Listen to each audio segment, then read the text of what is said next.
side of the road I want to check first.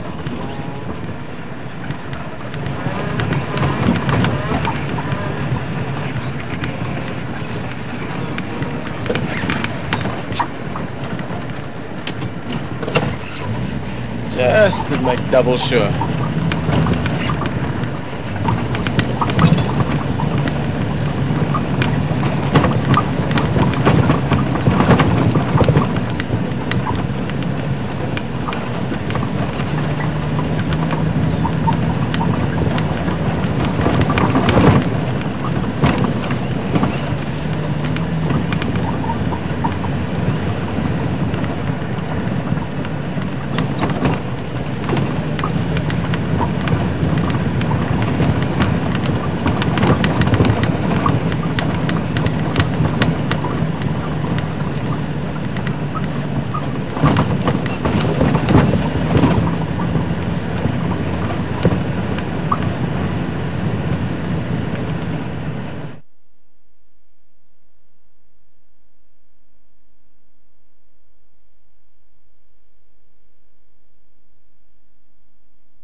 Quite a bit of interest this afternoon in the wild dogs.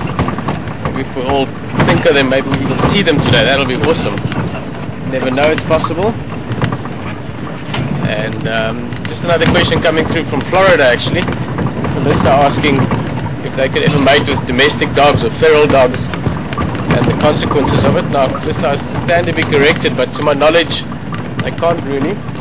And that's something they would probably try if they were put in a, let's say, absurd situation where you had maybe one wild dog with feral dogs and that was the only available mating pairs.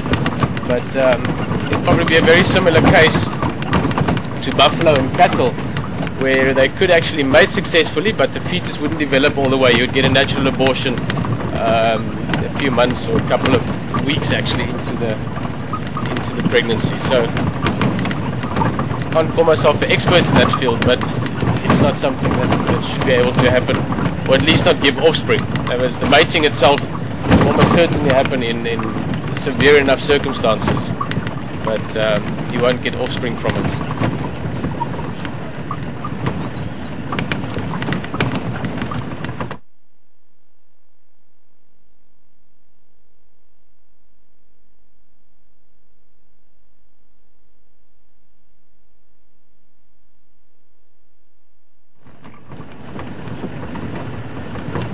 So just repeat the question again, please.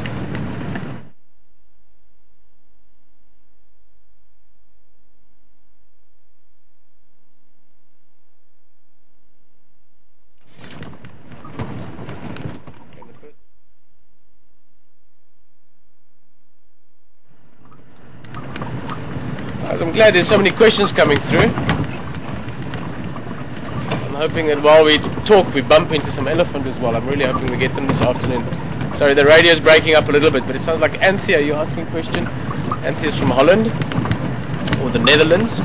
And Anthea basically is asking about baby impala, how long they stay with the adults, and what their survival chances are. Now, I guess if you're an individual impala, your survival chances are 50-50. You either survive or you don't. But that's sort of tongue-in-cheek. I get your question. Firstly, how long they stay with the adults or with the mother is a relative term. Why I say that is that your male impala will leave the herd after about a year. So they suckle from the mother for the first few months, then they wean them, but they still stay in the group.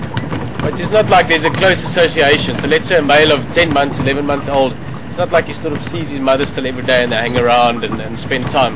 It's as soon as they get a bit older, they, like from the beginning even, they're in creches and they hang around with the other impala. And then your males leave into bachelor groups when they're about a year old, just over a year and a half even, depending on the conditions. And females to an extent actually stay with the mother for many years because they stay in the herd.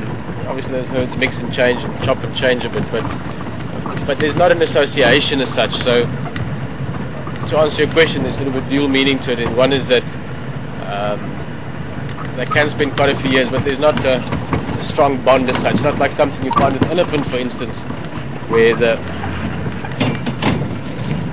cow and calf will have a relationship where they will know each other as friends for many, many years. Secondly, the survival chances, the first few days or the first few weeks, it is hard. Even though they can run and do everything from birth, they're born precocial, they are still very, very prone to attack from predators. But that's why they have all the young ones in a short period of time. So in a way it's our selective breeding strategy where you've got lots of offspring and purely from numbers they'll survive. So you've got hundreds of impala lambs running around, many of them will get eaten, but a large percentage, let's say for argument's sake probably 80% or so, will survive those first few months. But at the same time you've also got lots of other animals. You know, your nyalas will start having lambs soon and your kudus will start having calves. So as a combination, all these antelope having their young in summer, a large percentage will make it.